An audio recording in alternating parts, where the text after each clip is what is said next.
you're thinking about visiting Mexico City. Well, let me just say you're in for a trip that you'll never forget. Mexico City is massive, colorful, and a little chaotic in the best way possible. But before you come, there are a couple things that I'm going to share that will guarantee you to have the best time in Mexico City. These are the things that I really wish I knew before my first trip to Mexico City. So in this video, I'm going to walk you through everything from the safety to food to how much budget you actually need if you're planning a trip to Mexico City. By the way, if you're new here, hi, my name is Dian. I'm a digital nomad and I make content all about travel, digital nomad life, and how you can find a way to work remotely and make money online so you can pretty much travel anytime you want. And if that is something that you're interested in, make sure to join the community by clicking the subscribe button. So now let's get started. Let's start with the big one, safety. A lot of people ask, is Mexico City safe?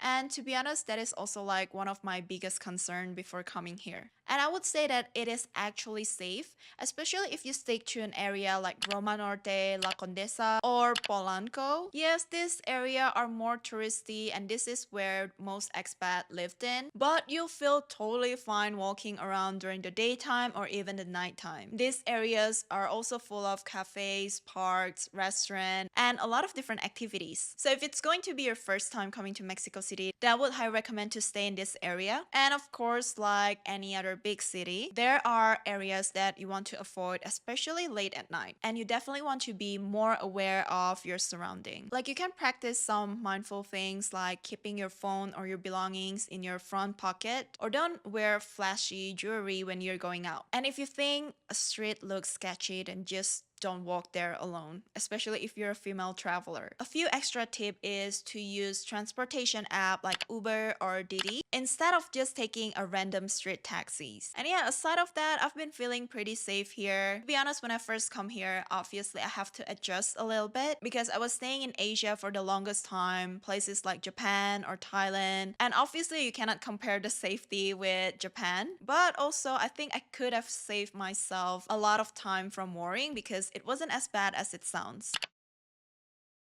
Now, it's really important to pick the best time to visit. So they have the dry season, which pretty much go from November until March. This is the best time because it's sunny, the temperature is cool, so it's also very perfect for sightseeing. And spring goes from April until May, so the weather can be slightly hotter. But also I heard they have these trees called jacaranda, which bloom around this time of the year and it's super beautiful. And the rainy season go from June until September. Usually it rains in the afternoon, but it doesn't rain all day. You still have a sunny and pleasant weather in the morning, or sometimes it also doesn't rain all day at all. I'm personally here during September, and yeah, I've been enjoying it, to be honest. There are also like fewer crowds, so it's been really nice. And if you can, plan to come around Dia de los Muertos or the Day of the Death, which is usually in the beginning of November, and you'll have one of the best experiences you'll never forget. Now here is one thing that I actually didn't hear anyone mention about, the altitude. When I first got here, I felt like exhausted just by climbing the stairs. And turns out that's actually because Mexico City is actually pretty high. It's sitting at 7,000 feet above sea level. So to combat this, make sure that you take the first couple days kind of slow, drink bunch of water, and don't plan the most intense activity on the first couple days. Now, I briefly mentioned about this, but let's talk about the best area to stay in Mexico City. My favorite area is Roma and Condesa. If you want a walkable area with beautiful parks, then this is the area you want to stay in. It is definitely more international because most expats live in this area. So the price can also be slightly higher, but it is also the safest area in the city.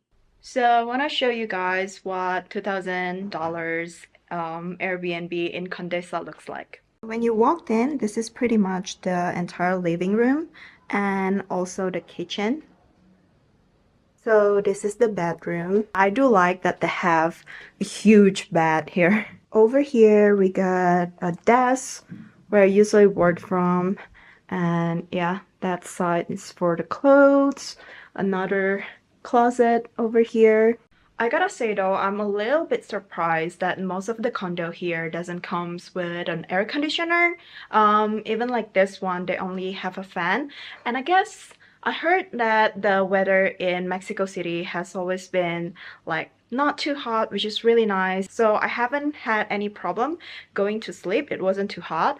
But yeah, I'm just curious, how is summer in the city if you don't have an air conditioner? But if you just have couple days and you want to explore more and go to the touristic spot, then staying in Centro Historico can be a really great option as well. This is the heart of Mexico City. So you can find tons of museums, monuments, and it has more of a local vibe. One thing to note is at night you do want to be more careful because it gets quieter and a lot of places do close at night.